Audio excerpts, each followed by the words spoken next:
meus amigos, estamos de volta. Finalmente eu poderia dizer isso tranquilo. Um dia eu conto a história pra vocês. Gente, ToriCast, de volta, no ar! Estamos aqui mais uma vez trazendo curiosidades, estamos aqui trazendo informação, estamos aqui trazendo diversão, momentos aprazíveis, momentos deliciosos, né? O que mais que a gente tá trazendo aqui? Cara, muita coisa. Muitos sentimentos. Assim, é uma miríade de sentimentos que a gente vai trazer pra vocês sempre, toda terça-feira. Toda terça-feira, às 8 da manhã aí no Brasil e às 8 da noite aqui no Japão, você tem um encontro marcado comigo aqui no ToriCast. E mais uma vez estamos, né, aqui disponíveis. Mas antes de começar isso aqui, cara, eu já comecei aqui e já quero conversar com vocês justamente o seguinte. Você já compartilhou o ToriCast com a sua galera, com o pessoal que você conhece aí? Você não fez isso ainda? Pô, você tá me deixando mal, né? Cara, curte aí primeiramente, né? Já deixa um joinha pra nós, dá essa força. Ativa o sininho, se inscreve. Cara, e toda vez que a gente surgir na internet novamente, você vai receber uma notificação gostosa lá no seu celular, no seu tablet, no seu computador, enfim, no lugar onde você quiser. Vai estar lá dizendo que a gente está no ar e você pode vir aqui conferir com a gente. Não é? Não é isso aí? Então é. Então, gente, já fica ligado aqui porque hoje o assunto é complexo. O assunto hoje é denso. O assunto hoje é importante. A gente vai falar sobre saúde. Mas não saúde física no sentido de... Enfim, você tá dor de barriga, né? Você tá com dor, né? Porque aqui, se você mora no Japão, você sabe que dor é uma coisa que você tem que se acostumar, né? Tudo dói, né? Então, não é nesse sentido. Mas não é menos importante. Hoje nós vamos falar sobre saúde mental. Saúde mental psicológica. Que, infelizmente, é uma coisa extremamente séria que tá rolando aqui no Japão. Não só no Japão, mas no mundo todo. Mas deixa eu diminuir um pouco esse universo de informações pra gente conversar sobre como que funciona, ou como tá funcionando a saúde mental dos imigrantes, né? Dos brasileiros que vêm morar aqui. Como que o pessoal se vira com questões aqui que deixariam as pessoas menos resilientes, talvez, né? De joelhos, né? Porque é bem complicado. Eu vou te dizer que não é fácil. Mas para isso, para facilitar as coisas, eu trouxe aqui meu amigo Rangel. Ele tem um nome imponente. Vamos lá. Rangel Lisboa de Queiroz. Lisboa de Queiroz. Amigo, que nome forte. Meu amigo Rangel, ele é psicólogo aqui no Japão, mas ele vai poder se apresentar melhor. Por favor, Rangel, seja muito bem-vindo. Muito obrigado por você ter vindo. E fala um pouquinho de você pra gente. Eu agradeço o convite. Sinto um prazer enorme de poder estar aqui. Valeu. Né, e recebendo essa acolhida e esse calor. Opa, né, tamo junto. Energia legal. O meu nome é Rangel, né? Eu sou graduado em psicologia e pós-graduado também em terapia cognitivo-comportamental. E também tenho a outra formação em psicanálise. Né? Estou aqui no Japão dessa última vinda há 7 anos e nesse meio tempo atuando, né? Sim. Nessas áreas que eu citei. Com o público brasileiro, já atendi também o público peruano, né? Peruano também? Peruano também. Então, é versado em espanhol ou usa um português assim mais próximo? É um portunhol. É um portunhol, né? A garantia sou idioma, pero no mucho. Aquela coisa toda. Sim. Tanto que a dificuldade com o inglês e com o espanhol, com o tempo eu deixei o atendimento e fiquei só com o público brasileiro. Mesmo, né? Sim. Estou aqui realizando esse trabalho paralelo com o trabalho secular na fábrica, né? É isso que é uma coisa incrível, né? Você tá aqui prestando um serviço que, no meu ponto de vista, é um serviço essencial e ainda assim tem que dividir períodos lá para apertar aquele parafuso, né? Pra fazer aquela criança básica. Sim. É complicado. Não consegue se descolar disso, né? Não dá. Tem que ter alguma coisa mais segura ali, vamos dizer assim. Vou dizer segura pra tentar relativizar o que eu tô dizendo, mas tem que ter assim uma base, né? Um serviço base, mas não tem jeito. E você tá atuando já há 7 anos, é isso? Sim. 7 anos. Sim. Online, escritório, como é que tá sendo? Então, eu comecei com o projeto Tsuru, né? Com o qual fiquei 5 anos, atendendo pelo projeto Tsuru, e o projeto Tsuru também tinha uma parceria com o consulado.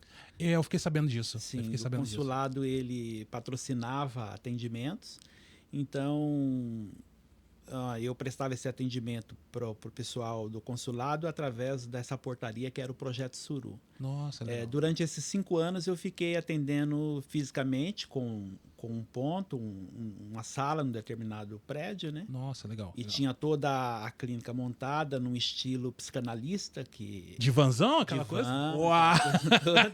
Eu sempre quis fazer isso. Tipo, conta como é que foi você estar lá sentado. Então, hoje foi um dia...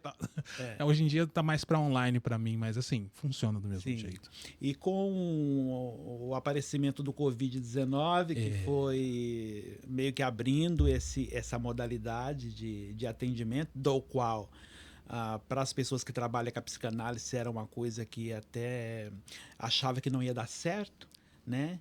Porque a gente precisa de todo um clima para o atendimento acontecer e funcionar, né? O tratamento funcionar. Mas não deu certo para todos, eu perdi bastante cliente, bastante de pacientes, inclusive alguns casos que também até hoje, quando eu faço anamnese, eu já falo que sendo online não dá para trabalhar, não dá para fazer nada. Entendi. E fiquei com os que conseguiu permanecer o vínculo através do online e com o tipo de trabalho que dá para fazer online, né? Tem tudo isso. Então fiquei com esse público, né? Então, e tem público novo chegando sempre. Mas estritamente agora o seu serviço tem sido mais remoto? Sim. Eu sei.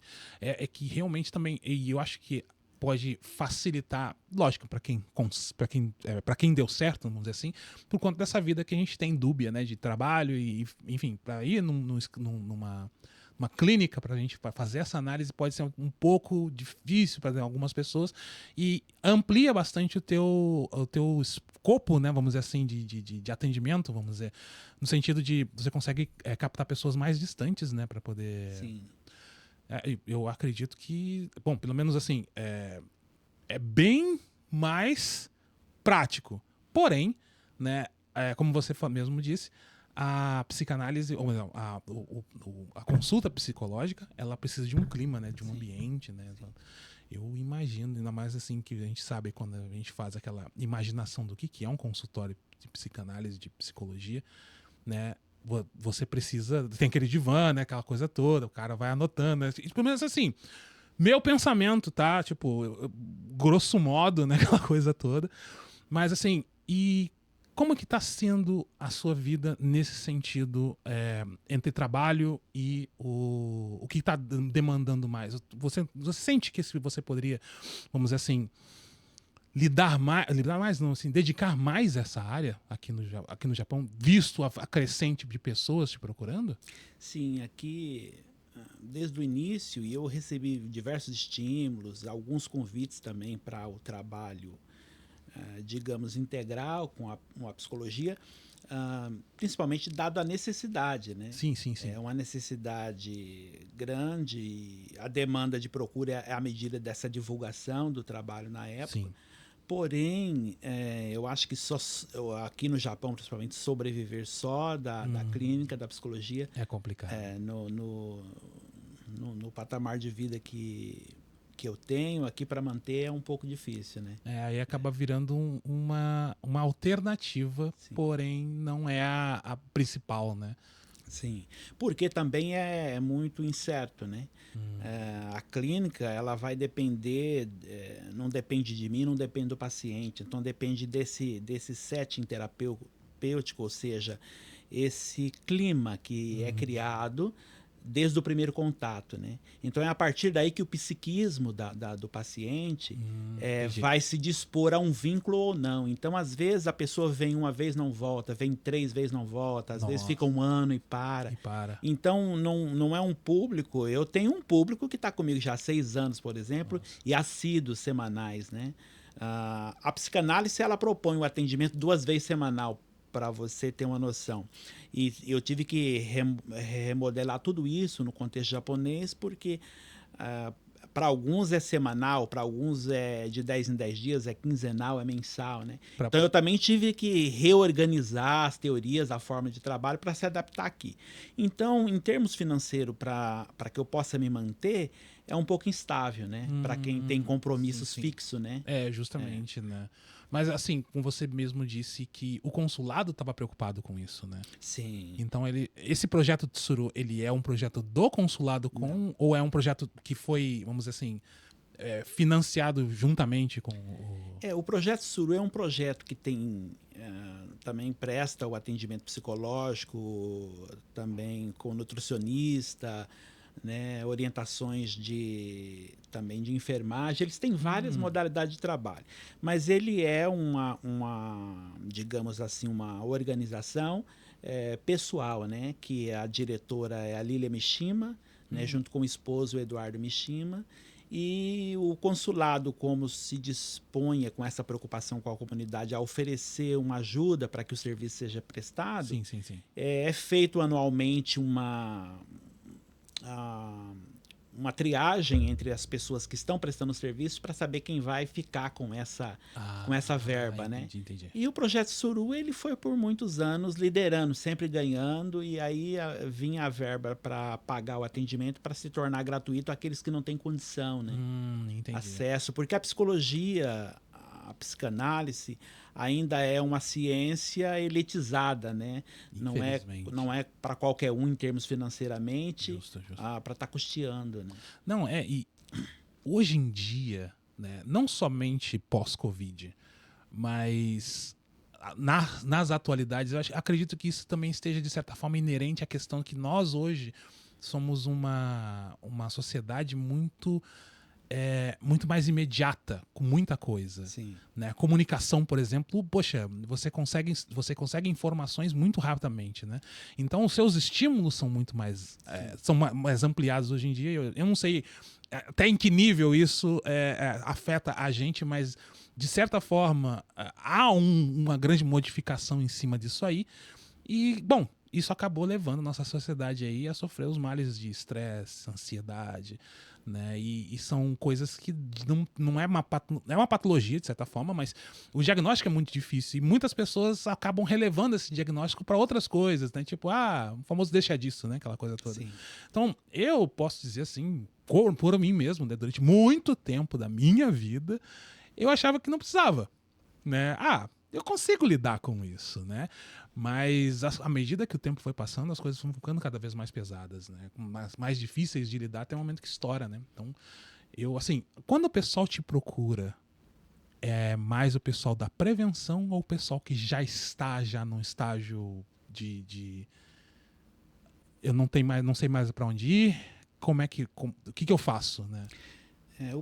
Eu percebo que a pessoa, dado também a classe social, quando procura a clínica é porque já está numa fase de estranhamento, né? Ela está dentro de uma fase de estranhamento com a existência dela, alguma coisa não está certo. Sim. E o outro público é os que já estão, digamos, crônico, né?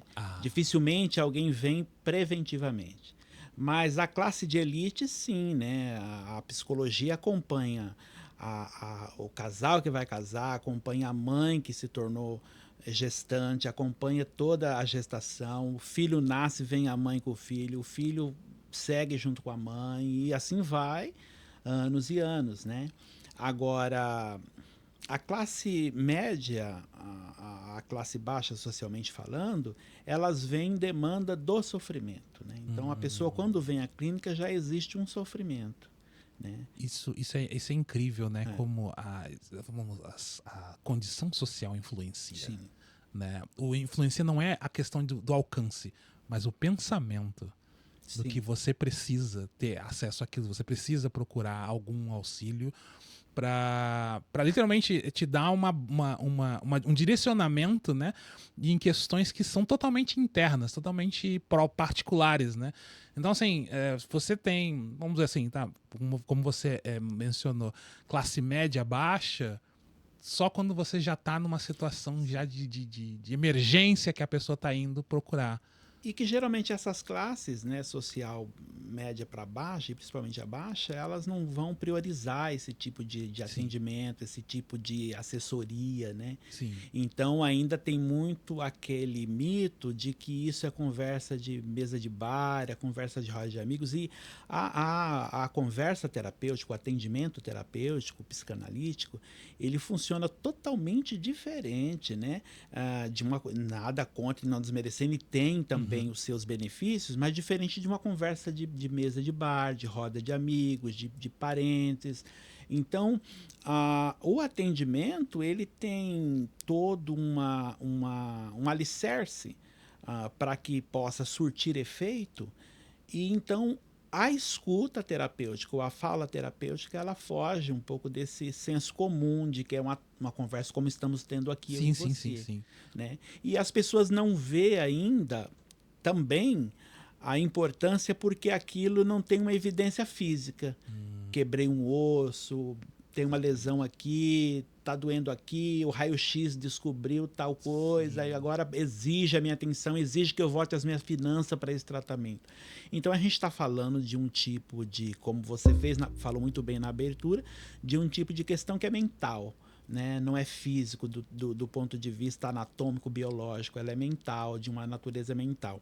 Tanto que a ciência que eu trabalho, além da minha formação psicológica, a ciência que eu trabalho, que é uma ciência totalmente diferente da psicologia, que é a psicanálise, o objeto de estudo dela é o inconsciente humano. Então, é uma coisa muito mais profunda. É, né? verdade.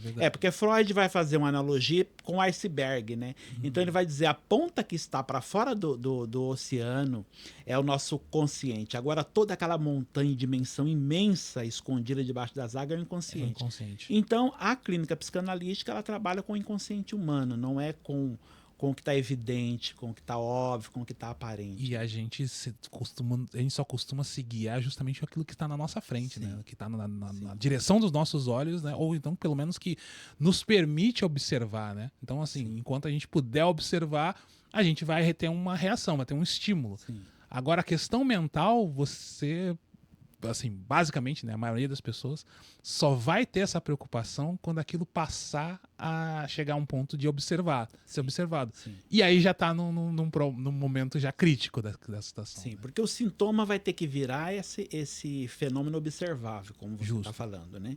Mas aí tem também muitas variáveis até que chegue, se é que vai chegar à clínica, esse ser em sofrimento, né? Porque também...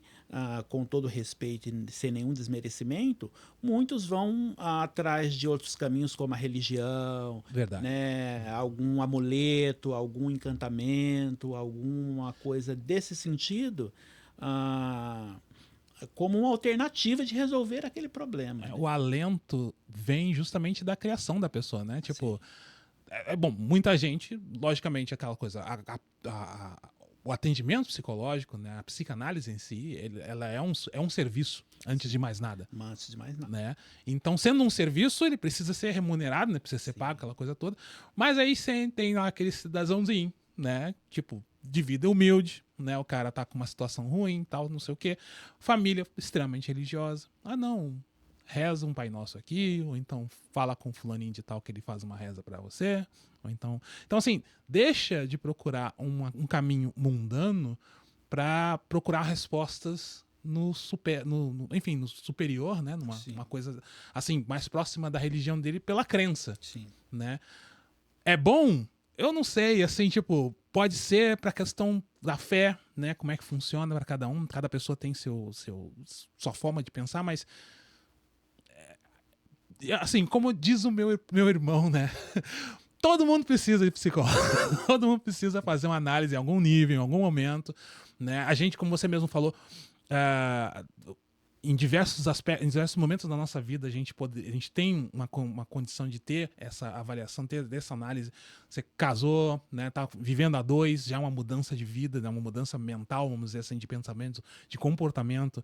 A mãe gestante, né, o filho com a mãe. Então, toda essa questão que envolve uma mudança de comportamento já dentro da questão mental é passível de ser feita uma análise. Sim. Antes de que alguma outra coisa aconteça, né? A gente tem aí diversos exemplos, né? Mas aqui no Japão, tem alguma coisa diferente do ambiente Brasil, vamos dizer? Assim, alguma coisa que seja inerente ao fato de estar aqui no Japão?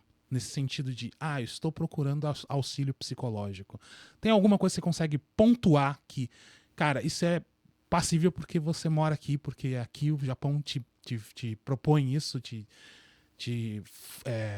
vamos dizer assim, o ambiente, você estando num ambiente, numa cultura diferente, num país que não fala a sua língua, distante dos parentes, né, quando a gente tinha conversado offline, né, mas a pessoa veio te procurar, então tem alguma coisa específica aqui?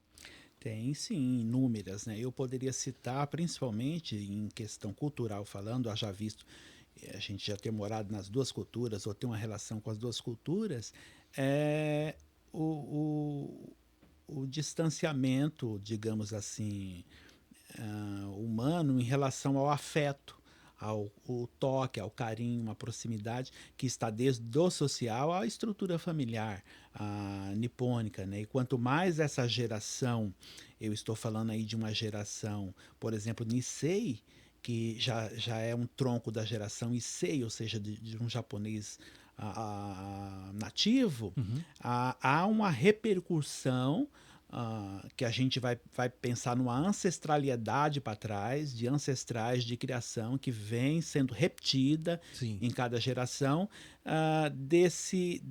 dessa clausura, né? Esse silêncio que se estabelece entre as próprias famílias, entre os outros. E a gente que vem do Brasil é acostumada a uma cultura meio sinestésica, a gente toca no outro, a gente abraça, pega na mão, a gente senta, conta problema, chora, sorri, corre, senta na calçada. Então tem um calor mais humano onde as pessoas se sentem incluídas e se sentem acompanhadas. Então o fenômeno que traz muita gente à clínica, e eu achei ele diferencial da clínica brasileira, é justamente um tipo de solidão. A pessoa se sentir num tipo de solidão, às vezes mesmo em meio aos outros, né? Há uma necessidade e uma carência enorme daquele psiquismo, daquela mente, ter alguém para ter contato. Eu já tive pacientes que vinham na clínica para dormir, né? Pagavam uma sessão inteira e começava a conversar e dormia. Né? E como a gente estava falando aqui em off, eu tenho a minha terapia pessoal e tenho a minha supervisão para trabalhar com a psicanálise.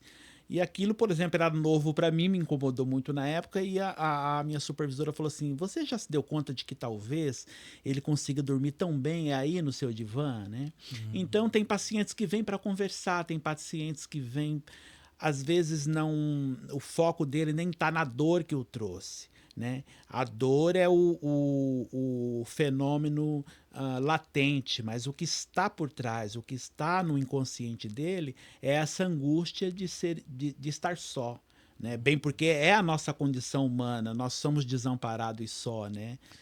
Vivemos da ilusão de que temos amparo, mas nós somos um ser na condição humana que possui um vazio e que possui o desamparo. Por isso que nós amamos e procuramos viver em turma, em banda, né? Para tentar amenizar um pouco essa angústia inerente à condição humana. Né? Nossa. Agora, isso vai potencializar, me desculpe, isso vai potencializar quando eu estou inserido numa cultura que a gente tá roboticamente andando na rua e se sentindo só, porque ninguém fala com ninguém para. E se você toca em alguém, já é sumimasen, gomenasai. Exatamente. Né? E se chega em casa, às vezes, cansado do serviço, já dorme, às vezes, sem comer. Ou se é uma família já que tem também a cultura japonesa, tadaimai, conversa, às vezes, pouco, né? E cada um no seu quarto. Hoje em dia, cada um com seu celular. Sim, então, cada vez mais isolado.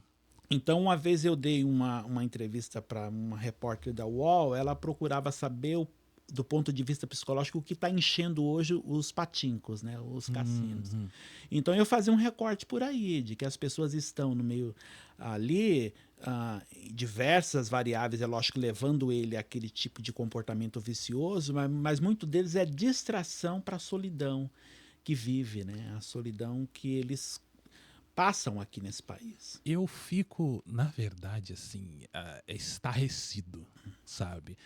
Que, bom, eu posso colocar a minha experiência, né, nessa situação toda. Afinal de contas, eu morava no Rio, né? Tinha meus pais próximos, né?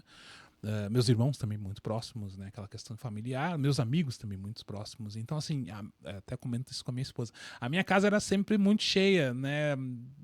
Em dias variados da semana, inclusive até mesmo durante os dias de semana onde tinha trabalho. Então, dificilmente eram só nós dois, né? Eu e minha esposa. Então sempre tinha mais alguém. Quando eu cheguei aqui no Japão, ficou difícil até mesmo da gente se encontrar, porque começamos a trabalhar, ela trabalhava num período do dia, eu trabalhava no outro.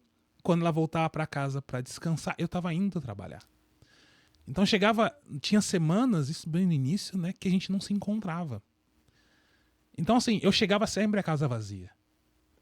Aquilo foi me dando uma tristeza, né? E eu ficava pensando assim, mas será que todo mundo aqui é assim? Todo mundo vive desse jeito? Né? E eu morava num condomínio, né? Num prédio e tal, né? Tinha as pessoas lá e tal. E a grande maioria das pessoas ali eram todos brasileiros, né? Então você vinha as pessoas assim, que elas chegavam do Brasil num âmbito, vamos dizer assim, numa animação diferente, porque tudo brilhava, né? Tudo era diferente, aquela coisa, o Japão, meu Deus do céu, aquela coisa toda. Mas aos poucos essa chama ia se apagando, sabe? Eu notava isso muito forte. E eu comecei a perceber isso com ela. Falei assim, cara, eu não tô gostando disso. Tipo, o que a gente tinha no Brasil, a gente tava indo pra cá, eu tô vendo isso sumindo. Vamos trocar. Então, assim, comecei. Primeira coisa, eu falei assim, cara, primeira coisa, eu vou mudar, a gente vai voltar a ser. Todo mundo trabalha no mesmo dia. Eu quero voltar pra casa, porque eu quero você ter em casa. Né? Não porque você precisa estar em casa, é porque eu quero ter alguém pra conversar. Porque no trabalho eu não converso. E não converso com mais ninguém. Né? Às vezes por conta da barreira linguística, né? E ao mesmo tempo, por conta da barreira linguística, mesmo que eu soubesse japonês, os japoneses dificilmente vêm conversar com você, porque é um incômodo, às vezes, de você vir falar. E no trabalho eles não permitem isso, né? Tipo, de você bater papo, né? Eu até acho engraçado das pessoas falando assim, tipo, não, porque eu tava no meu serviço lá, e aí eu tava na hora do café, a gente tava batendo um papo, aquela coisa. Cara, não existe isso aqui. E também o que você está falando é interessante, porque a gente que é brasileiro, né, e dependendo da classe social, eu acho que talvez todas as classes, mas dependendo da classe social, a gente começa com um bom dia, né? O pneu do carro furou, a mulher hoje está nervosa, a sogra chegou em casa sem avisar, e quando você vê, você está falando da sua dor, dos seus desencontros, dos seus desabores, e que causa um alívio na gente. E a conversa nossa com o japonês, ela é uma conversa contida, né? Porque o japonês jamais vai expor a sua vida pessoal. Justamente. Né? E que estava fazendo uma ponte aqui na minha cabeça em relação à nossa fala anterior, de que outra coisa que aparece na clínica de psicologia, ao meu ver aqui, além do que eu falei da solidão, é justamente esse aspecto da cultura nipônica, do se esforce, né? Fazer gamã, gambatê. Então, a cultura nipônica, morre alguém, dificilmente chora, não expressa a emoção, não fala da dor. Então, os descendentes também foram, de alguma forma, criados dessa forma. Reprimir as emoções, né? Não falo que não estou bem, não falo da minha dor, não falo que estou contrariado, não falo que não gostei. Então, é uma criação repressora, em termos gerais, e principalmente das emoções, e principalmente as emoções ligadas à dor. E Freud vai falar, né, que quando a gente se cala, fala até as pontas dos dedos, né? Então, isso vai virar sintoma que vai aparecer na clínica. Exatamente. Né? Tipo, você reprime, mas o teu corpo continua falando. O corpo vai psicossomatizar, né? O corpo vai falar no lugar da boca. O quê? O que mais, assim, tipo, é uma das coisas que eu falo pra minha esposa, assim, tipo, tem dias que uma caminhada, cara, é como se eu estivesse falando com um mundo de gente. Mas tudo aqui, né? Tudo dentro da cabeça. Porque você não se comunica com as pessoas com facilidade. Sim. Então, todos os teus anseios, desejos, frustrações e tal, fica tudo aqui dentro, né? Sim. E eu não sei se é por conta disso, mas tipo, as frustrações falam sempre mais alto. né, as falhas. E aqui você, no Japão, você sente que você é cobrado por uma coisa, assim, bem que invisível. Mas você tem que... Você vê que todo mundo é cobrado pela excelência, né? Mas o japonês, pelo que eu entendo, vamos dizer assim, eu posso estar errado, logicamente, ele já tem uma base construída da infância que traz ele para esse momento. Sim. E aí, essa cobrança, né, usar um termo meio chulo, sai na urina. É mais tranquila para ele absorver. O problema é quando você não é daqui. E você cai no mesmo momento que essa pessoa.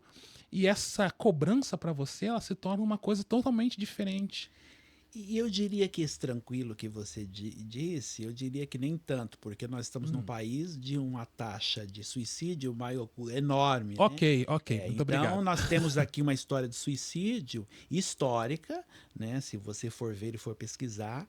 Então, doenças de pele, inúmeras doenças que a própria cultura não deixa...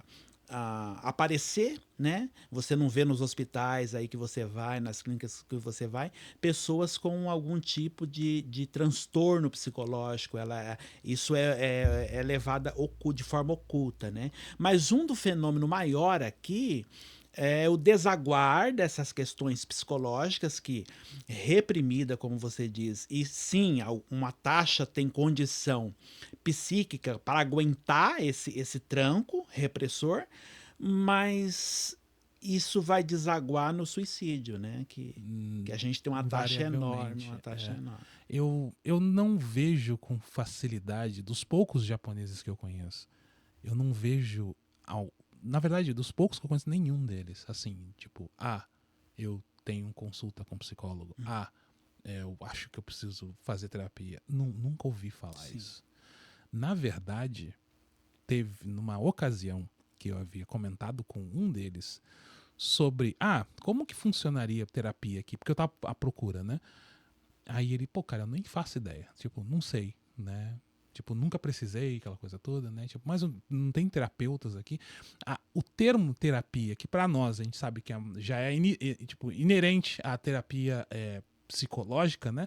Para eles é terapia de tratamento de qualquer outra coisa, né? Tipo, terapia para tentar melhorar o físico ou tentar melhorar de uma determinada outra enfermidade qualquer. Mas nunca questão mental, questão psicológica, né?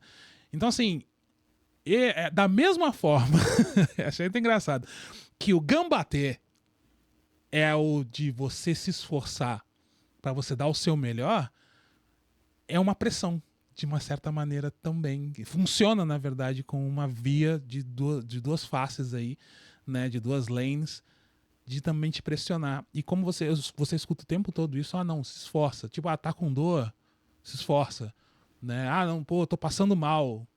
Esforça. É uma cultura que você tem que ser forte o tempo todo. Sim. Né? Não permite você se humanizar, você tem que viver roboticamente. Nossa, humanizar. Esse é um termo, esse é um dos termos que eu gosto de usar, assim, quando as pessoas falam pra mim. Mas, poxa, você não foi no médico, que o médico falou. Cara, o médico, assim, se existe uma humanização na medicina japonesa, ela é opcional na faculdade. Sim. Nem todo mundo usa. Né, que alguns médicos tratam você como se você estivesse numa linha de montagem. Né? Entrou o paciente, o que você tem? Eles literalmente tratam o paciente como a doença em si, não o paciente. Né? Então o cara entrou, sabe, beleza. Próximo, o Zezinho lá entrou, o que você tem? Eu tô com isso, toma aqui um Loxonin, pode ir embora. Né? Então, assim, é uma coisa incrível nesse sentido. Eles têm um mundo de recursos, mas o preparo humano é ínfimo, assim, a minha experiência, eu tenho que colocar isso mais importante, né? Na minha experiência, é um preparo muito ínfimo nesse sentido, que podia ser melhor visto para justamente que essas pessoas percebessem que, cara, elas não precisam ser fortes, elas precisam ter amparo, na verdade, né?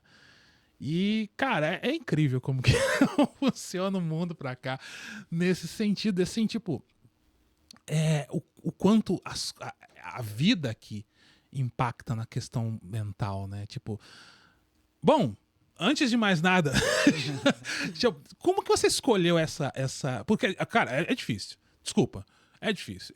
Essa carreira, assim, tipo, de você ver tantas pessoas precisando de auxílio, precisando de alento, né? E você tá ali para fazer esse serviço, né, de direcionamento e conseguir fazer isso sem participar imediatamente, porque a gente brasileiro, a gente tem essa coisa, sabe? Tipo, não, tamo junto, vamos lá. E a gente resolve, assim, como que você escolheu essa carreira, cara? Isso que eu tô curioso pra saber. Então, até ontem, curiosamente, eu estava conversando isso com a minha esposa e um amigo, falando que na 4ª série eu tinha o sonho de ser cardiologista, cirurgião cardiologista. Ok, né? Diferente. Diferente. Diferente. E quando eu cheguei na 5ª série, uma professora falou para mim, olha, eu fiquei sabendo do teu sonho, mas deixa eu te dizer que dentro da realidade social sua é uma coisa muito difícil de alcançar, né? E foi me falando o que precisaria para se formar. E aí, naquela época, eu sofri, frustrei, chorei, porque eu vi o meu sonho ali indo por água abaixo. Mas eu acho que eu sempre fui de humanas. No geral, eu sempre fui uma pessoa assim, gosto de conversar, gosto de contato humano, gosto de gente, gosto, né, de estar conversando, de ouvir principalmente, de ouvir. Mas, resumindo, para te responder, eu acho que todo psicólogo, embora ele não saiba disso de início, quando ele escolhe essa formação na grade acadêmica, ele vai por problemas pessoais dele, né? Ele vai por questões internas, por sofrimento, por conflitos, né? Que o leva ele a fazer essa escolha, embora ele não sabe disso. Ele vai na fantasia de que ele vai ajudar, no mínimo ajudar alguém, fazer algo pelo outro, em contrapartida vai ganhar dinheiro com isso, né? Sim. Mas quando a gente chega no último ano de faculdade, já nos é instruído a fazer análise, né? E quando você vai nessa época, ou antes dessa época, ou quem já faz análise, sabe disso. Não, eu tô aqui por mim, tô aqui por questões pessoal minha, a minha dor me trouxe aqui, né? Nossa. Eu vim aqui buscar compreensão primeiro para mim mesmo. E é uma grande verdade, porque não tem como a gente tentar iluminar o caminho de alguém se o meu caminho é escuro, né? Verdade. E aí eu posso ser um cego guiando um outro cego e ambos não vamos cair num buraco, não né? para lugar nenhum, né? Não vamos para lugar nenhum. Então eu te diria que fui descobrir na minha análise pessoal, isso de forma muito indireta, de que me levou a essa profissão, a escolha acadêmica disso, foi minhas próprias questões subjetivas, né? Nossa, não, é que eu fico pensando justamente nesse ponto, porque assim, as carreiras, né, das pessoas, enfim, em todos os ambientes, tem sempre um ponto, origem, né, uma coisa assim, sonho de infância, eu vi na TV, enfim, mas a psicologia em si é a questão do conhecer o outro, né? Como você mesmo disse, da humanas, de conversar, de lidar com as outras pessoas e tal. Mas, assim, eu acho uma grande responsabilidade, sabe? Você adentrar na vida da pessoa, observar o que acontece naquele universo e, dentro do universo dele, tentar direcionar por um determinado caminho para que ele possa sair daquele turmoil ali, daquele redemoinho, né, e tal. É uma coisa, assim, diferenciada, né, nós vendo isso tudo. E eu, particularmente, eu fico pensando hoje em dia, né, evoluído, né, vamos lá, mas no passado, como que eu tinha um pensamento pequeno relacionado a isso. Porque eu achava, assim, que o psicólogo, na verdade, ele é uma pessoa, assim, que fazia o serviço de ouvir as tuas lamentações, né? Não, eu vou lá conversar com o cara e, tipo, que eu não tô me sentindo bem e tal, vou conversar com ele somente isso, mas, poxa, eu posso resolver essas coisas sozinho, né? Mas não. Não, e assim, e é um não em capital letters, né? Em fonte 600, né? É um não absurdo. Tem momentos da vida que realmente você precisa de auxílio. E, assim, você só vai se dar conta quando tiver muito grave, às vezes, né? Então, assim, é uma coisa, assim, que pra mim, eu acho super, assim, eu admiro muito essa tarefa, né? Eu diminuo muito essa função, esse trabalho, porque é um trabalho realmente bastante complicado, porque todo ser humano é complicado, né? A mente nossa hoje em dia é complicada, porque afinal de contas a gente tem diversas linhas de raciocínio, diversos pensadores, diversos psicólogos, enfim, né? E todas elas lidam com um aspecto, né? Da mente humana que ainda não chegou a um consenso, vamos dizer, né? E nunca vai chegar. E nunca vai chegar. Então a gente... E essa é a maravilha da psicologia, não chegar num consenso, num denominador comum, num fim. Porque nós somos um ser que estamos em constante crescimento e não devir a ser, né? Então, enquanto estivermos lidando com o humano, que não se conclui, não se concluirá, não vai ter um fim, né? A direção, na verdade, me corrija se eu estiver errado, mas a direção, na verdade, é para melhorar a sensação do sofrimento, mas não um fim exatamente. Sim. Né? Vamos dizer assim, olha, você está passando uma dificuldade, eu vou te dar o direcionamento para você sair dessa dificuldade, mas assim, não tem um final, não tem um ponto, ó, vai para cá porque aqui vai terminar tudo. Não. Porque a vida segue. É a existência. É. A existência humana, que, como diz a escritora Clarice Lispector, é um soco no estômago, né? Então, existir é, por natureza, sofrer, né? Cara, eu quero uma camisa com isso de escrito. Porque... E a grande responsabilidade nossa é saber viver nessa selva, como é que eu tô dentro dessa selva e vou atravessar ela e vou chegar no fim ou vou morrer no meio dela, em algum ponto dela, mas é eu ter a capacidade, a habilidade de conviver com esse acaso que é a existência, com esta embarcação que não tem um piloto e que está destinada a um lugar que a gente não sabe qual é. Então, cada dia é um lance, cada momento é um lance e eu vou ter que estar pronto. Se não estiver pronto, vai virar trauma, e se virar trauma eu vou tratar, mas eu vou ter que lidar com os embates da vida e com a realidade que por si só, do ponto de vista nietzschiano, é sofredor, é angustiante. O meu recurso é ter ferramentas psíquicas para me lidar com o desencontro. E o psicólogo é justamente o cara que te mostra as ferramentas. Na verdade, eu diria que a gente atua como um facilitador, porque a grande questão começa nessa criação do vínculo que eu estava te falando. Então, é no acolhimento que a gente dá ao paciente, na condição de criar vínculos que estão comprometidos nesse paciente, porque a gente também vai ter a tarefa de ter que bancar isso, então o terapeuta tem que aguentar, sustentar essa proposta de trabalho com a pessoa que ele está admitindo, e tudo pra gente também é incerto, porque a gente não sabe o que está por vir, o que está para ouvir, e até quando vai durar e de que natureza é, né? Mas a gente vai ter que sustentar pelo fato de como eu estava dizendo para você, que a gente projeta o tempo inteiro, o psicanalista vai virar o para-raio inconsciente desse paciente. É em nós que, inconscientemente, ele vai jogar os conflitos com o pai, com a mãe, com a avó, com o trauma que ele perdeu o cachorrinho. Vai refletir em nós e você vai... É lógico que é inconsciente, está acontecendo, você está tendo consciência disso, mas se eu não faço terapia pessoal também, o meu inconsciente pode fazer o mesmo com o paciente, e ele veio para sair melhor e sair pior, né? Então, assim, ele vai jogar em mim e eu vou ter que saber que aquilo não é pessoal, que ele não está ali fazendo desaforo em algum momento, ou coisa do tipo para mim, ou me deixando para baixo, e que é pessoal.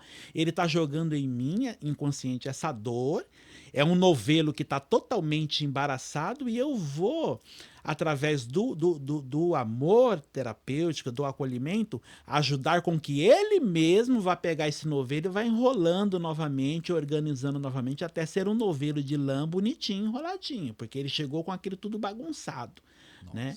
Agora, o meu trabalho, a grande questão para mim é aguentar também acompanhá-lo durante o tempo que for necessário nessa relação, porque é uma relação que se estabelece. E eu não posso repetir, por exemplo, se ele fala alguma coisa com o pai e ele tem uma resposta negativa, e eu passo a ser pai no psiquismo dele dentro da clínica, quando ele fizer algo parecido comigo, sem saber que ele é o que ele faz com o pai e está fazendo comigo, eu tenho que me tornar o pai positivo. Né? Ou às vezes o pai negativo, porque às vezes esse paciente também é um paciente mimado, que teve tudo e os pais estragou a vida dele, que deu tudo de mão beijada, com facilidade. Hoje, hoje ele não tem estrutura para aguentar a realidade, aguentar cara feia, aguentar a turma lá no serviço puxando o tapete dele, tirando o zangueô dele, e ele tá molenguinho. Então eu vou ter que ser esse pai que não teve força, coragem e o coração de negar, de frustrar.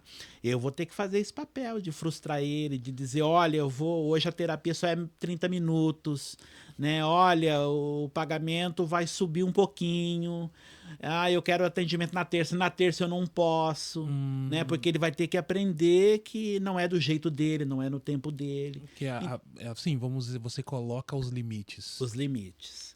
Então você assume diversos personagens e papel para tratar alguém, né? E você tem que saber que hora que você vai ser o pai e a mãe boa e que hora que você vai ser o pai e a mãe teoricamente ruim, né? Né? É como se fosse um sandbox, né? Sim. Tipo, você tá ali literalmente interpretando para colocar a pessoa num determinado cenário controlado, né? Para que ela possa expor assim, aquilo que causa o mal, e aí você consiga ver através desse cenário criado ali, né, onde você está interpretando, para mapear possíveis causas e chegar num diagnóstico, como se fosse um médico mesmo, né, na verdade. Não, é um médico, na verdade, de qualquer forma.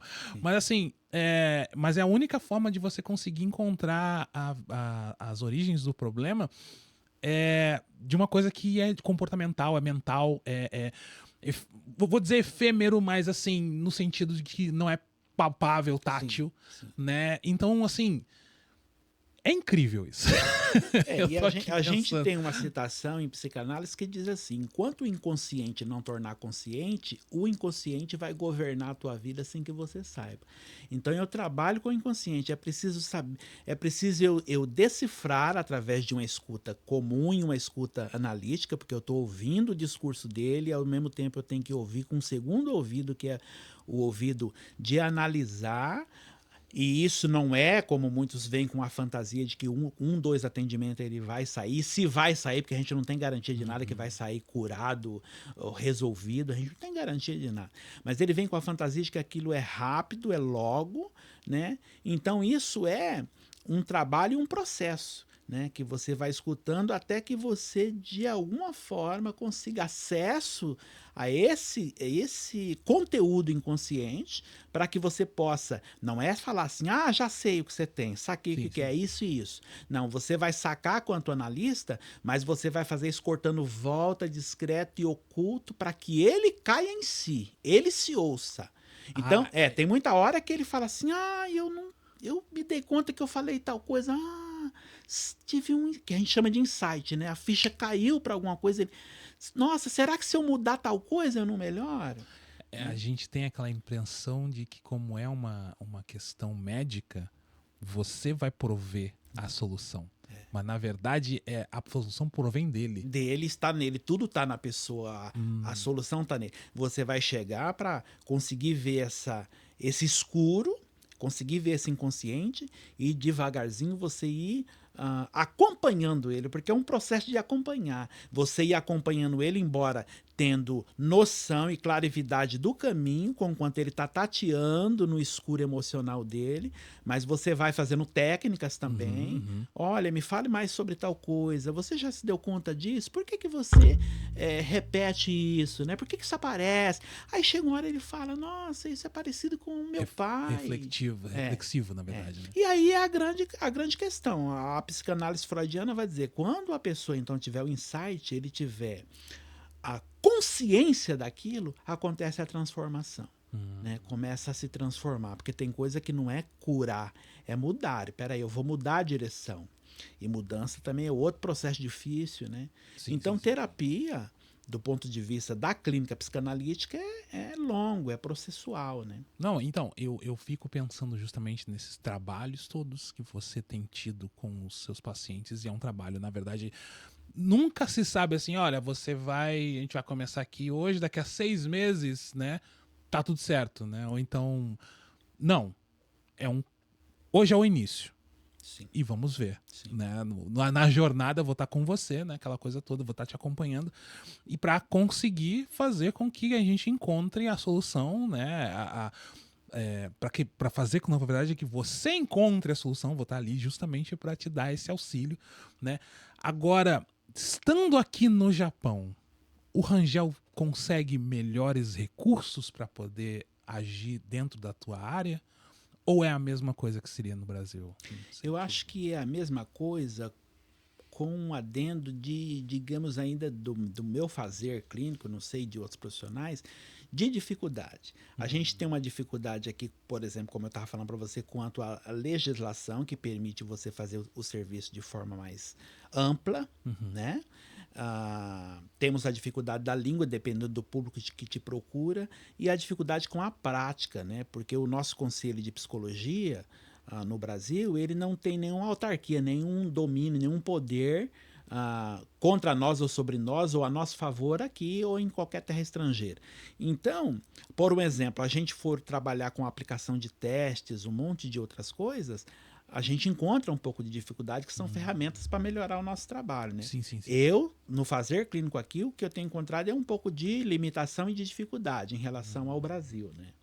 A parte recursiva também é sempre importante, mas Sim. uma vez que você estava no Tsuru, né, naquele projeto, havia uma facilidade ou não tinha muita mudança sobre isso? Não tinha muita mudança. A grande questão é que o Tsuru ele acabava assumindo um tipo de responsabilidade de responder por nós. Então, por exemplo, se Tipo tivesse um respaldo, né? um respaldo, mas também que era um respaldo de uma certa forma do ponto de vista da legislação relativo. Né? Então, quando eu cheguei, por exemplo, eu encontrei emprego numa instituição japonesa mesmo, para trabalhar como psicólogo debaixo da autoridade deles, do controle deles, mas que também não ia ser uma admissão assim, é o psicólogo mesmo, tinha um certo preconceito, uma certa discriminação por não ter formação aqui, mas eu iria trabalhar, mas em contrapartida eu ia ter que fazer serviço de trocar fralda, levar no banheiro, que era com um público de pessoas autistas, crianças autistas, Entendi. né?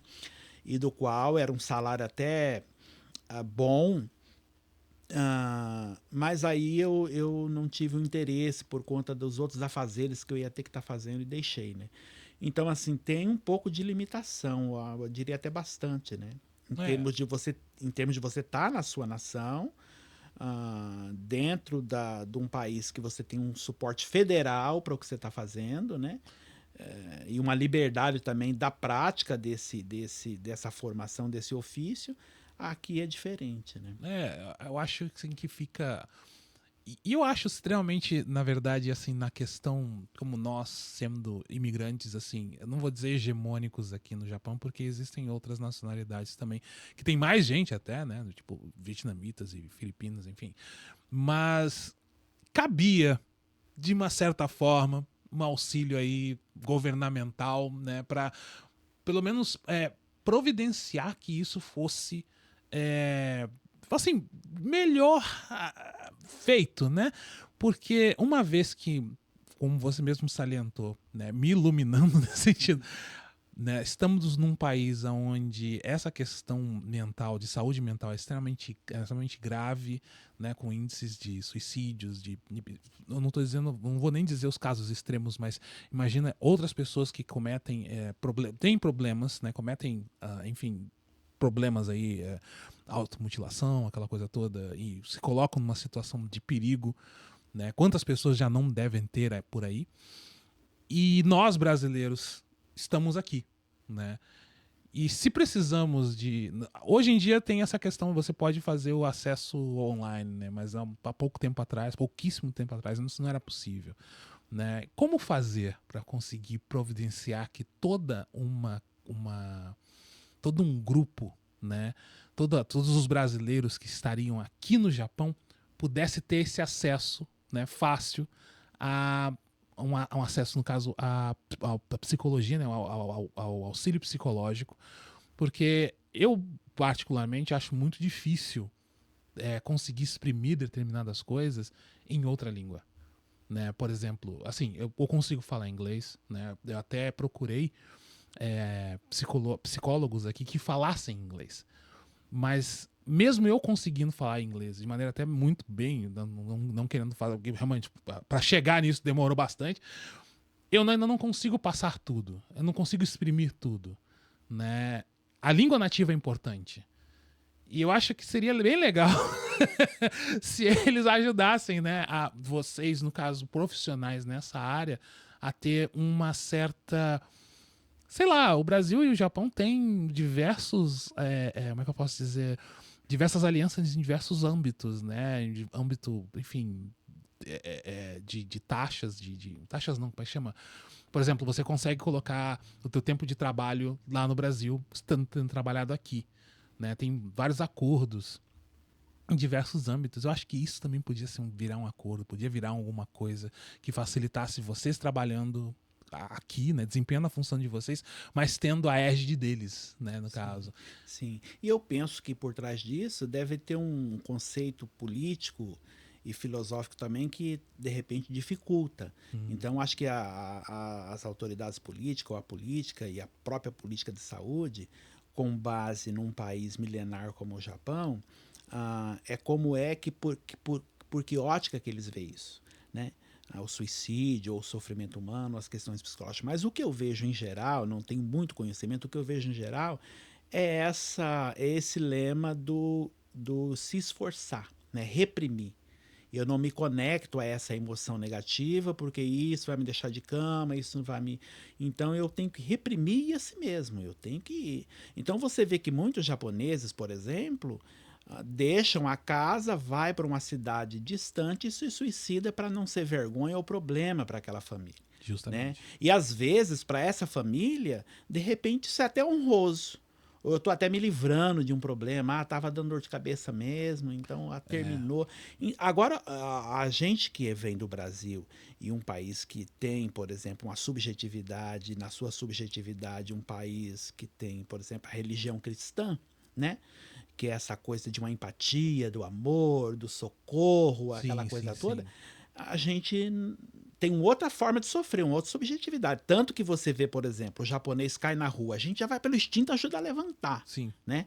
Aí quando eu cheguei aqui, não faça isso, porque ao ajudar ele pode falar que você machucou ele para ele receber uma indenização sua. Sim. Então aqui e acolá você vê pessoas velhas, alguém caindo da bicicleta e tendo que se lascar ali, se batendo para levantar sozinho e ninguém ajuda.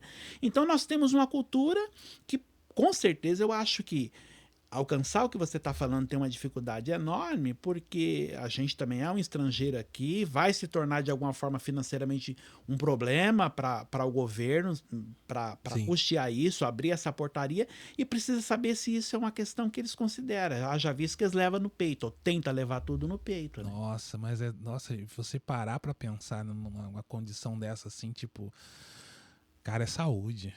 De certa forma, é saúde, é bem-estar, é importantíssimo, né? E assim, eu acho que, nossa só, pensando aqui, a minha cabeça já começa a colocar, e você pontuou um momento muito importante, que realmente há muitos, né, japoneses que fazem isso de pegar e se distanciar para literalmente dar fim no próprio sofrimento. E os familiares estão tudo bem com isso, né? Tipo, não, foi até legal da parte dele de não fazer isso em casa. Se uma pessoa faz isso na casa, a pessoa pensa assim, poxa, ele se matou dentro da minha casa, vai desvalorizar minha casa agora, né? Aí tem aquele já sai, aí ninguém quer comprar, porque tem uma coisa também, digamos, meio mística por trás. Né? Então, assim, e é uma coisa assim, tipo, fica... A questão da vida fica banal, né? Não tem tanta importância.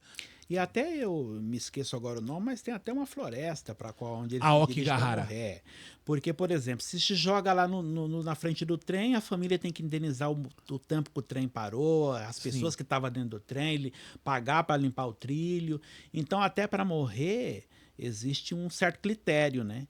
Você não é em qualquer lugar que você suicida para você não tornar um problema ou levar problema para a família ou gerar um tipo de dívida, de responsabilidade. É feio dizer isso, mas infelizmente na minha cabeça começa a ecoar assim, que, tipo, até para cair morto aqui você tem que ter responsabilidade. Ter responsabilidade. Não é qualquer lugar que você pode simplesmente descer, assim, tipo, nossa, é muito complicado isso.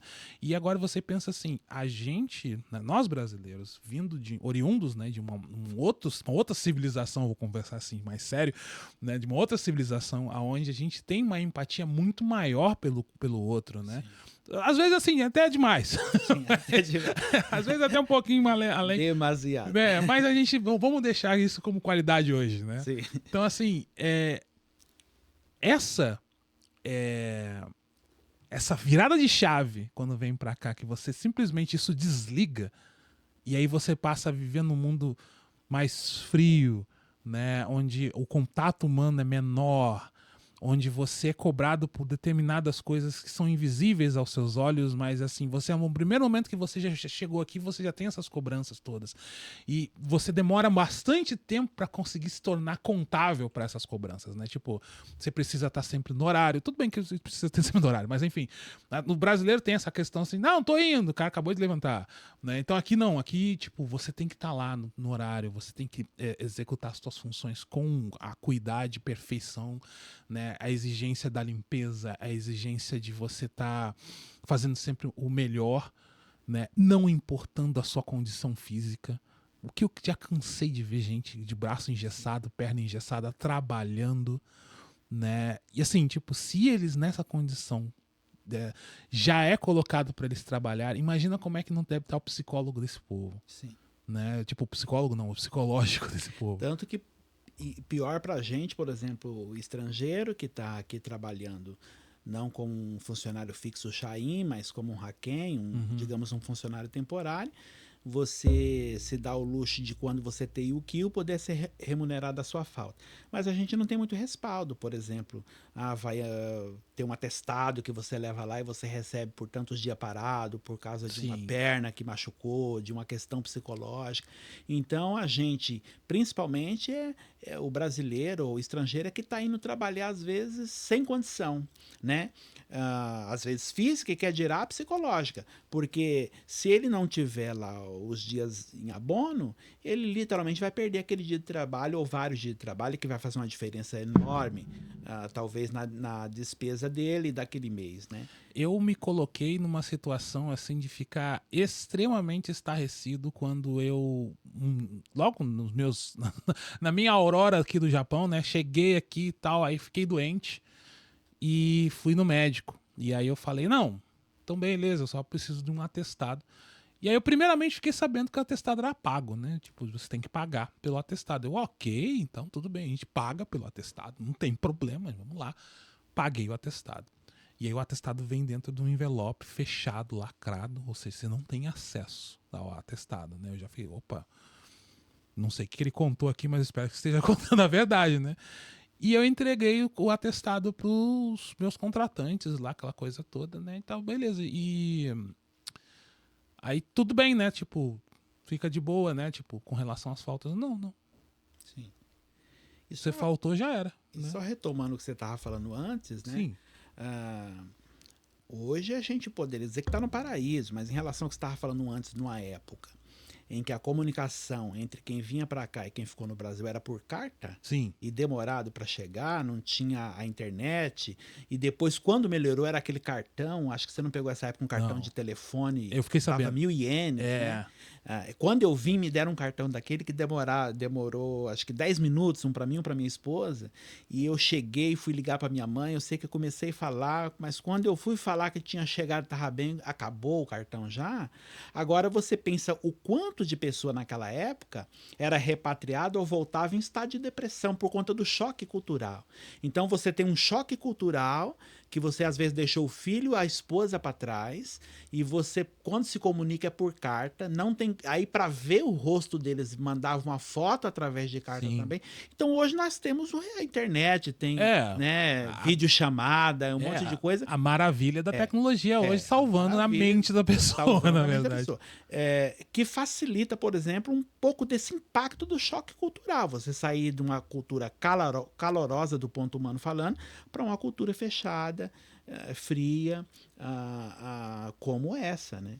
Então, sim, tem aí um impacto a ser considerado, né? Assim, rapidamente, tá? Vamos conversar agora. Eu quero conversar agora com o Rangel, psicólogo, tá? Okay. Vamos lá. Tem alguma, vou dizer assim, dica, macete, alguma coisa assim que você recomenda para conseguir combater esses malefícios que a gente enfrenta aqui?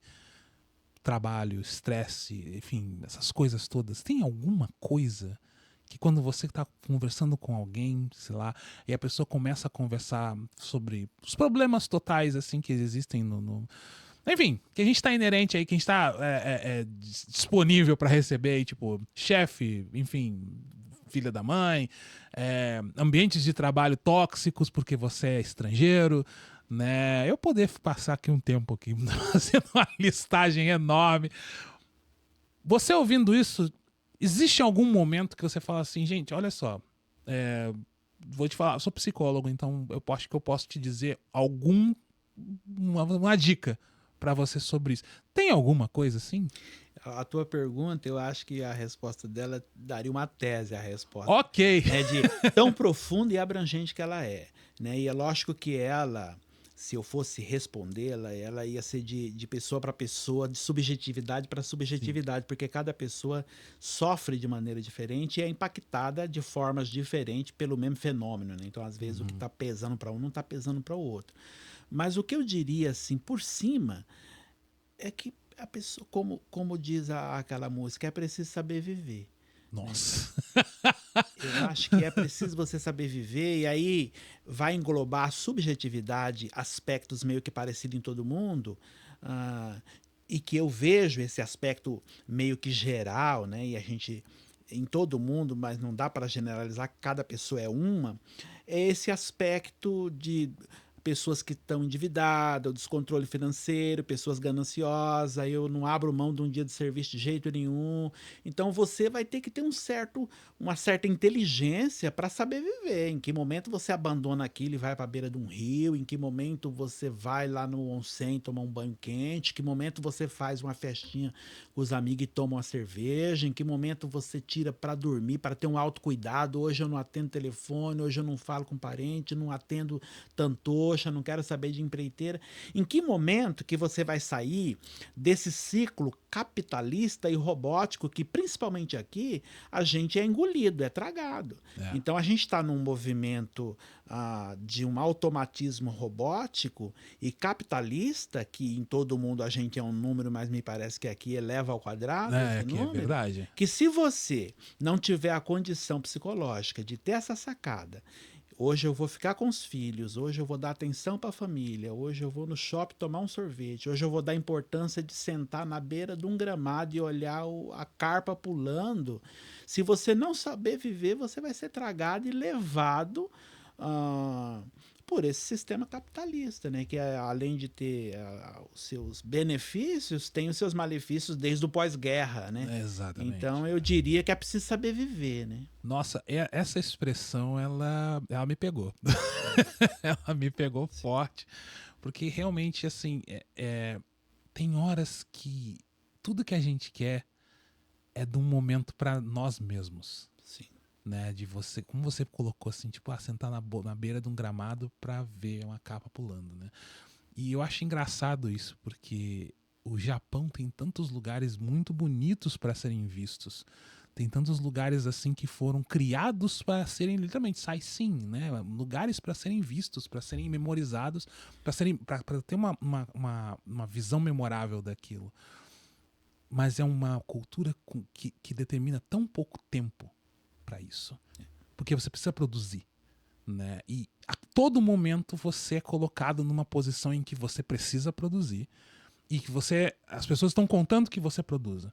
E se você não produzir, infelizmente você não serve. Sim. Né? E aí você já entra no fator, para você, isso é um fator excludente.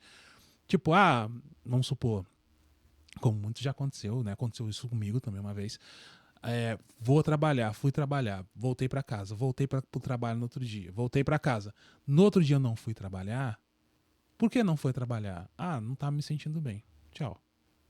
Próximo. Então, assim, qual a validade que você tem para aquilo, né? E aí você começa a pensar que você está dentro de um ciclo, está dentro de um sistema e você não consegue ver o teu valor dentro daquele sistema, né? O rolo compressor está passando e você não sabe se você corre, se você se você fica parado e deixa, né? Mas assim, invariavelmente ele vai passar e assim você não sabe o que vai acontecer com você, né? Mas essa sensação, sabe, de desvalor das coisas boas da vida que eu vejo aqui, assim, que... Eu tô dizendo coisas boas, não é só a cervejinha, não é só a diversão, mas, assim, aquilo que te dá a sensação de que você tá vivendo. E com o advento do capitalismo, houve mundo afora um aceleramento. Esse aceleramento ele cresce e potencializa a cada dia. E ele vai levando a gente para como se fosse engrenagens de um grande relógio, né? E você vai sendo uma catraquinha que não pare, acelerado, a mente acelerado. Em relação ao que você está falando principalmente, a carga horária de trabalho aqui é muito puxada, gera um cansaço. Há muitas pessoas que no fim de semana, que é o tempo de ficar com a família, por um motivo ou outro, vão fazer arubaito ainda, então ele acaba trabalhando de domingo a domingo, chega em casa estressado, cansado, irritado. Também cada um está no seu celular, no seu mundo virtual. E a grande questão, eu diria, filosófica e psicanalítica, é que nós somos uns seres de linguagem, a gente precisa se comunicar, né? E principalmente que a comunicação seja como está sendo essa entre eu e você. Olho no olho, um com o outro, uma química de alguma forma sendo trocada. E nós somos uns seres também de afeto, ou seja, a gente precisa de amar e precisa de carinho. Isso o celular ou qualquer outra coisa, o shopping nunca vai substituir. Né? E isso vai gerando uma subjetividade e gerando um sintoma, um adoecimento. Você falou no início sobre o vazio das pessoas.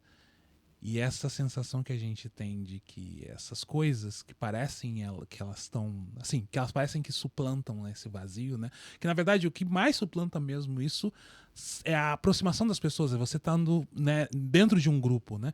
Mas aí, com o advento das coisas, da modernidade, a gente começa a dar valor para outras coisas que, na verdade, elas aumentam esse vazio, né? Aumenta. E a gente, inconscientemente, aumenta e a gente, inconscientemente, está na tentativa de preencher esse vazio, de trazer sentido para essa vida, buscando, às vezes, em caminhos que não surte efeito. Então, a Clarice Lispector, uma escritora muito importante na minha vida, ela tem uma fala que ela diz assim: a arte é o vazio que a gente entendeu. E quando ela está falando de arte, ela está falando da habilidade humana e da capacidade humana de criar formas e recursos que mascare, porque do ponto de vista psicológico nunca e também nem deve ser preenchido o vazio humano, porque o vazio humano a princípio não é para gerar dor e sofrimento, ele é para gerar evolução, busca, você não parar, você ir para frente.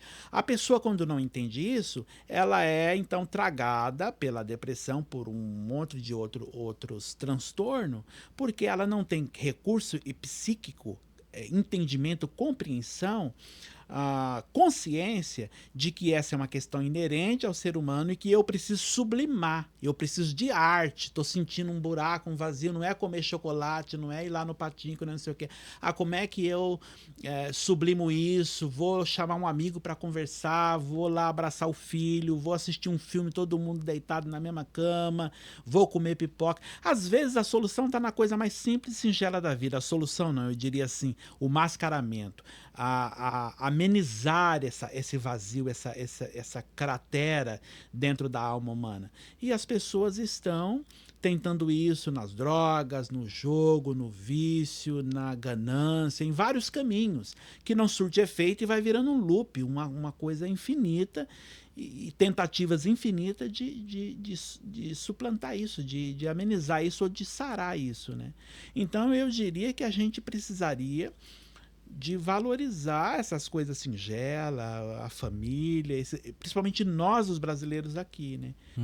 De como que eu crio recursos para saber viver, né? Para fazer a coisa acontecer do ponto de vista que eu crio sentidos para a vida, porque do ponto de vista psicanalítico, psicológico, filosófico, a vida não tem sentido e a vida é vazia, né? Nietzsche. Nietzsche, uma coisa muito nietzschiana. A vida não tem sentido e é vazio. O que tem aqui é criado, é inventado por nós humanos. Então, como que é que quando isso deixa de fazer efeito, eu crio outra coisa no lugar? Eu vou colorindo isso até que o meu fim chegue, né? E mas não outra tem pessoa para fazer a mesma coisa. Sim. Mas não tem nada mágico e nada do céu só cai chuva. Não assim, a gente tenta colocar uma mística nas coisas para elas fazerem algum sentido, porque simplesmente a gente não sabe para que aquilo existe. Porque né? quando perder esse sentido, só vai restar o vazio e uma falência, uma impotência enorme, gerando transtornos absurdos, né? Eu vou fazer uma pergunta para você agora, assim, bem moderna. Vendo, né, a forma como você coloca todos esses aspectos, eu noto uma forma analógica de ver isso, mas eu estou dizendo analógica no sentido de versus digital. E atualmente a gente está vivendo um mundo, né, aí que está sendo potencializado pelas inteligências artificiais. Nós temos aí variantes que estão se modificando, se aperfeiçoando a um ponto de que começa a chegar num momento que a gente entra no que eles chamam de, em inglês, né, no caso, que é o Uncanny Valley, que é o vale da estranheza, onde você vê uma coisa, você sabe que aquilo não é real, não é humano, mas você não consegue exatamente se colocar numa posição de dizer se é ou não, né? Então, assim, esse Vale da Estranheza está ficando cada vez mais intenso em cima dessas coisas de AI, né? E eu noto que algumas essas ferramentas começam a tocar na questão psicológica, como também auxílio para as pessoas. Você já teve algum contato com isso ainda? E, assim, se já visto, pelo menos, que opinião você tem sobre? Então, uma questão que a gente está sempre estudando, né? E o que você está falando, eu acho que tem um aspecto da seguinte questão. Primeiro, o cérebro não sabe interpretar realidade de fantasia. Então, para ele, se eu estou vendo uma cobra e ficar olhando e começar a imaginar aquela cobra faz isso, aquela cobra está ali, ela é uma cobra, não é uma foto. E se for a cobra mesmo, é a mesma coisa. Então, o cérebro, ele não vai distinguir uma coisa da outra. E aí, a segunda questão é que a psicanálise tem uma premissa assim. O ser humano, quando não está habilitado, não possui ferramentas, recurso psicológico para determinadas coisas, esse mesmo psiquismo vai inventar uma defesa para ele dar conta da realidade. Ele está diante de uma realidade da qual ele não dá conta, ele não tem a ferramenta para lidar com aquela realidade, para ele não sucumbir ou não desenvolver algum tipo de problema, a mente vai criar então uma defesa, um recurso secundário, né? que quando ele ganhar consciência, ele tem que deixar esse recurso. Mas quando isso acontece, já virou a segunda pele dele. É um sapato que já não serve mais no pé dele, e o pé dele cresceu. E ele vai ficar sofrendo, ele vai chegar na clínica, olha, eu tô sentindo uma dor no pé, que número você calça? 42, e o seu sapato? É 21, né? Mas ele então, e o que você acha, né? Não sei, o meu pé dói. Ele não consegue ter essa sacada, né? O sapato é 21, meu pé hoje é 42. Então, é muito difícil, porém, as ciências humanas hoje têm uma crítica enorme em relação à pergunta que você fez, de aspectos virtuais e tal, mas eu diria, e chega na clínica para mim, eu então, clinicando, identifico, mas o que eu posso fazer? Eu começo a fazer a entrevista. Olha, né, às vezes está ali por pessoal ou por queixa dos pais, eu trouxe meu filho aqui porque eu dei um tablet para ele, hoje ele não toma banho, hoje ele não come, a gente vai tirar, ele esperneia, ele quebra a casa, ou é o próprio adulto, minha mulher tá reclamando que eu só fico no tablet, o esposo tá vice-versa, eu não sei o que é, porque hoje é uma questão psiquiátrica, o uso de celulares, de aparelhos. A questão da tela, né? Sim, da tela. Tempo de tela. Então, eu vou através da escuta, vendo que essa criança, os pais, para ter sossego e paz, deu o tablet para ele porque ele sossegava vendo lá a música do meu pintinho amarelinho, cabe aqui na minha mão. Sim, sim. Né? Ele cresceu tendo aquele tablet no lugar dos pais, do carinho, do recurso, do olhar, do abraço, do afago, e hoje o afeto que ele tem é aquilo. Então, como é que eu vou tirar isso se eu não tenho outra coisa para pôr no lugar? Né? Então eu não posso, por exemplo, e também não diretivamente nunca vou fazer isso, mas eu identifico. O problema está aqui, mas eu não tenho outra coisa. Ele não tem quem joga bola, ele não tem quem passeia com ele com o cachorro, ele não tem quem põe ele no colo, ela não tem a presença do marido, ele não tem a presença da esposa em sentidos do qual está gerando um sintoma de falta de afeto, porque, respondendo a sua pergunta, do meu ponto de vista, esses aparatos que você citou jamais vai suprir o calor e o afeto humano. Sim. Então, para o cérebro, sim, é a mesma coisa, mas para o afeto humano, não. Eu não estou sentindo o calor do corpo, do abraço, da pele, o sussurro, a voz, o brilho do olho, como estou aqui com você. Por isso que eu disse inicialmente que uma das dificuldades da clínica psicanalítica com atendimento online foi justamente isso, que de alguma forma foi tirado de nós do presencial e jogado para trás de uma lente. Né, para trás de uma lente, e que eu tive que, por exemplo, me reorganizar todo o meu próprio mundo, o meu próprio aparelho mental, para fazer um trabalho com aquilo que eu captava através de sensações químicas em mim, porque o meu divã estava aqui, a minha poltrona atrás do divã, e eu não trabalho com contato visual com o paciente, né, por um motivo técnico da psicanálise, porém a gente estava na mesma sala, ouvindo o mesmo respirar, o mesmo coração pulsando. Às vezes é possível você ouvir e captar sons que você não ouviria, né? Então tudo isso tem uma questão que humanamente traz um benefício, um preenchimento, que jamais o robô, a máquina, a lente, a distância vai suprir. Né? Verdade. Vai suprir. Verdade. Então eu acho que a gente vai, de alguma forma, num processo inverso, desumanizando e se robotizando, mas nós não tem jeito de viver como máquina, como robô, porque nós não somos um. Não somos um. É uma questão assim que eu vejo que as pessoas estão, assim, tipo, a questão transhumana, né? Que as pessoas elas estão tentando automatizar as coisas da humanidade, assim, que nos faz humano, que nos cria, nos deixa humano, tipo, arte, por exemplo, né? E sentimentos agora. Então, assim, quanto mais próximo de uma modernidade super fictícia, né, a gente está tentando chegar num conceito onde é possível reproduzir determinados estímulos, né, determinadas condições que são apenas possíveis pela nossa condição de seres humanos. A gente quer recriar isso de uma forma que você não consiga distinguir o que é real e o que é robótico, né? A exemplo do que você está falando, a gente tem, por exemplo, acho que em outras culturas também, mas a gente tem aqui as bonecas Dollys, por exemplo, e muitos japoneses se casou com uma boneca realística, Sim. né?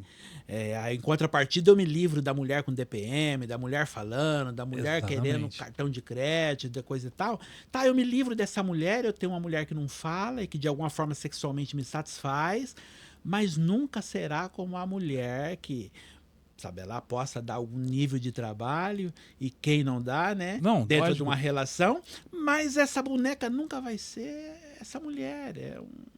Então isso vai trazer um recurso para alguma necessidade humana, mas vai gerar uma cratera em termos desse humano que vai deixando a alteridade, que vai deixando... Nós somos seres de alteridade, nós só nos constituímos a partir do outro. Se não fosse você, eu não seria eu. Não seria eu. Não seria eu. Então eu só existo porque o outro existe. Eu só me tornei humano porque teve um outro humano no meu caminho, cruzando o meu caminho, do meu lado. Então, por pior que ele seja, por mais que eu não goste dele, ou que eu não vou com a cara dele, eu não existo sem o outro. Essa é a grande o outro questão. define. O outro define quem sou. Né? O outro define quem sou e o outro me constitui, o outro me cria. Conquanto eu vou precisar do recurso de não ter uma simbiose, eu me tornar o outro, eu me fundir o outro como um gêmeo siamês e também não me perder a ponto de ficar esperando essa aprovação do olhar do outro. Mas eu não sou ninguém sem o outro. Ninguém se torna humano sem o outro. Agora, isso não é uma boneca, não é um robô, não é um sistema, não é uma coisa virtual, um óculos de quarta dimensão que vai suprir, que vai adoecer, não tem jeito. Isso vai chegar uma hora de colapso. Não, né? Então, é justamente esse ponto, porque é tão incrível que a gente tá tentando sair de um buraco e cavando mais ainda, mais fundo ainda. Mais fundo ainda. E é assim, tipo, é uma solução que algumas pessoas, empresas, enfim, elas começam a vender isso como se fosse o néctar dos deuses, assim, no sentido, cara, acabou os seus problemas, tá aqui. Pronto, você pega aí, compra, toma 2 litros e tá tudo certo. Não, né? O que tá faltando, a gente já tem. A gente só simplesmente, por conta da modernidade, dos problemas que aconteceram, do capitalismo em si, né? Então, a gente reprimiu essas coisas todas, em detrimento de outras, sim, né? Sem nenhuma crítica e nenhum puritanismo, por exemplo, me chega pessoas, pacientes, com determinadas sintomas histéricos e com o decorrer do processo, vive sozinho, né? Já está com uma determinada idade também que se define muita coisa, está sozinho. E por mais que há uma crítica, e eu sei hoje que muito bem não é assim, de que as pessoas dizem que Freud pensa tudo a partir do sexo, e não é isso, é uma interpretação errada da libido de que Freud fala, você vai fazer uma investigação, por exemplo, a pessoa, a satisfação dela está com masturbadores, num país que o sex shop aqui produz coisas, invenções e criações absurdas, né? Mas aquilo não é um outro corpo humano. Não. Né? O cérebro se satisfaz, o cérebro está contente com aquilo, mas há um afeto, há uma alma. Há uma alma que é diferente do coração e do cérebro. Né? E não estou falando de uma espiritualidade. Quando eu estou falando alma, eu estou falando de uma condição, de um lugar inconsciente ou muito profundo no nosso ser, dizem que a psicanálise é isso, é um olhar além da alma, né? O psicanalista tem que ter a técnica de conseguir te enxergar além da sua alma, porque senão ele não vai conseguir fazer nada por você. Justo. Ele tem que ver além daquilo que ele está vendo fisicamente, além daquilo que constitui os teus sentimentos, a tua cadeia de emoção, o neuronal, ele tem que enxergar a tua alma. É esse lugar que precisa de acolhimento e de contemplação. E esse lugar nunca vai se satisfazer dessa forma. E isso vai gerar transtornos, doença de algum nível inconsciente nessa pessoa. Por que eu estou trazendo isso? Para dizer novamente, fortalecer a resposta à sua pergunta, que nada vai superar o humano. Porque o pessoal aqui da produção, só um instantinho para a produção. Opa! Então o pessoal da produção já tá ligado como é que tá funcionando as coisas aqui. Gente, antes de mais nada, cara, eu não queria interromper, logicamente, né? Mas assim, nosso programa está, assim, vamos dizer, denso, né? É um programa, assim, que nós temos é um assunto muito, muito, muito delicado, né? Eu adoro a forma como você lida com essa delicadeza, na verdade, é bastante cirúrgica e não... Eu gosto da maneira como você tá lidando, tá abrangendo, e assim, tipo, é perfeito, né? Acho que fica bem fácil para todo mundo comentar, conversar e poder falar a respeito, né? Eu acredito aqui que todo mundo que está assistindo a gente, né?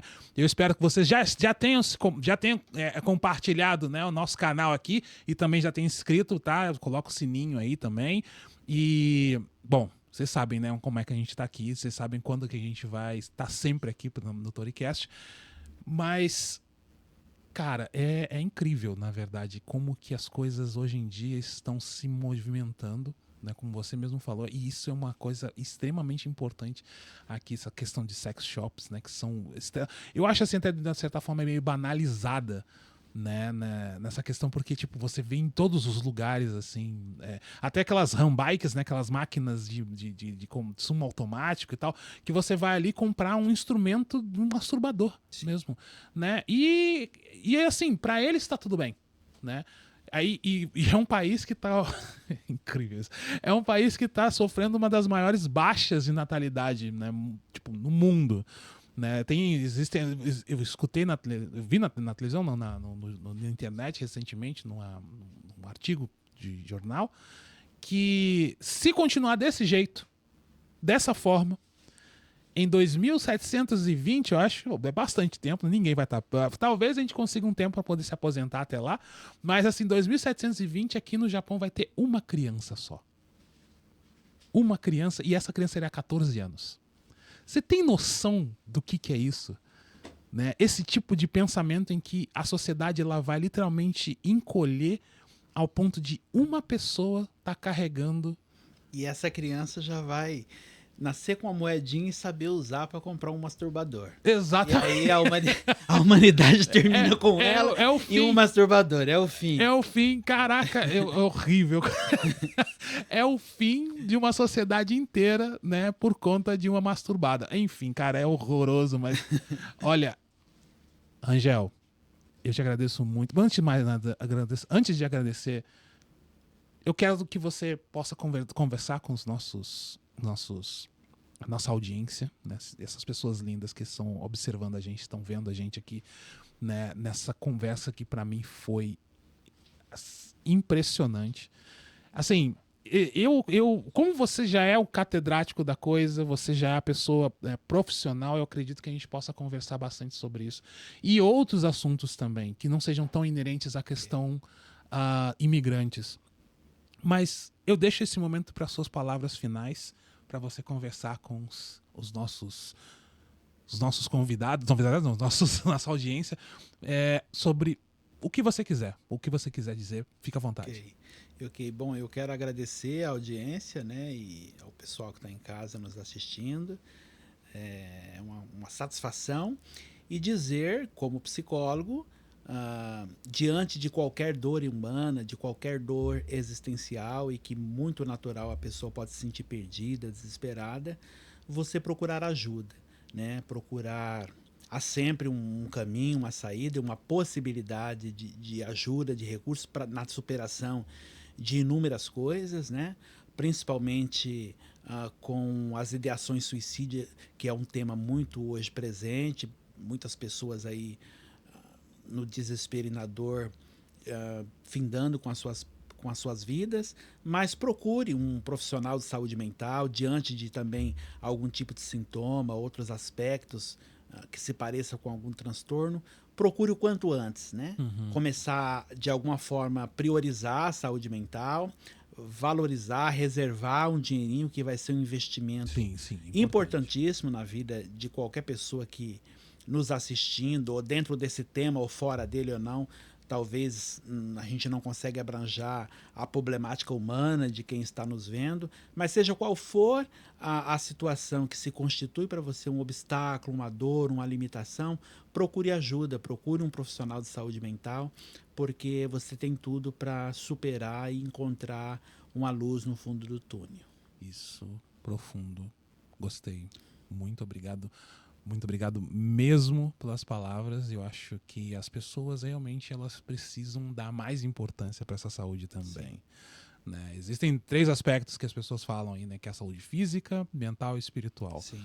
Né? Se a sua saúde espiritual vai bem, muito obrigado. Se a sua saúde física vai bem também, ótimo. Mas a saúde mental é extremamente importante. Se você mora aqui, você sempre esquece qual é a câmera que está aqui. Se você mora aqui no Japão e você está tendo essas sensações todas que o Rangel enumerou, né? Se você tem sentido isso e também muito assim, coisas além, por favor, né? Vamos procurar auxílio. É necessário, né? O quão antes, né? Como você também salientou. E eu vou posso deixar teus contatos aqui, né? Okay. Então, por favor, né? Que assim, tipo, afinal de contas, tem gente até mesmo que não sabe para onde correr, né? Então eu vou dar o teu telefone. Okay. Bom, eu já sei para onde eu vou, né? Que aí eles podem te procurar e conseguir esse acompanhamento, okay, que é tão importante pra gente que vive tão distante, né, do mundo, né, onde a gente está acostumado, aquela coisa toda. E é isso, gente. O Japão é complicado. O Japão é um lugar assim que você pode, né, pela cultura pop, ter aquelas coisas, né, de tipo, nossa, que bonito, que lindo, que maravilhoso, mas assim, se olhar bem, tem coisas que é diferente e você precisa fazer uma segunda avaliação, né? Sim, gente, olha. Hoje a gente teve um papo aqui maravilhoso com o Rangel Lisboa de Queiroz. Eu amei esse nome, é muito forte. Tá? Muitíssimo obrigado pela tua presença aqui. E eu realmente, assim que eu vou montar outras pautas sobre outros assuntos relacionados à psicologia, inerentes ao Japão, inerentes ao mundo, que eu quero teus inputs, que eu gostei da forma como você está lidando com isso. Isso é muito legal. Eu vou te convidar aqui outras vezes, é possível? Será um prazer. Ótimo, poxa, gostei mesmo. Então, olha só, já a produção, já coloca aí, já, né? Então é isso. Gente, onde é minha câmera? Cadê? Aqui. Opa! Tamo junto. Então, pessoal, olha só. Você sabe que o Toricast tá aqui, né? Toda terça-feira, às 8 da noite, no Japão, 8 da manhã no Brasil. Então, o encontro já tá marcado, meu brother. Toda semana a gente está vindo aqui para conversar com vocês, para trazer informações, para trazer curiosidades, para trazer, vamos dizer assim, histórias de sucesso, mas também a gente vai trazer as histórias de fracasso, porque, cara, a experiência é assim, uma hora você aprende e dá tudo certo. Mas o mais importante, cara, é que o Toricast é o portal, olha só, o Tori, né, o portal, para você ver o nosso mundo, né, ver o Brasil que tem aqui do outro lado do planeta. Veja só onde nós estamos agora. Estamos no Japão, trazendo para o Brasil e para o pessoal do Japão também, por que não dizer, né? Um pouco mais de diversão, curiosidades, descontração, e é isso aí. Eu sou o Fabs e eu vou estar sempre com vocês aqui na semana. Até a próxima semana, então. Nós temos um encontro marcado. Então, por favor, curte aí, compartilha, espalha a palavra, fala com a galera. Já cheguei. Tamo junto.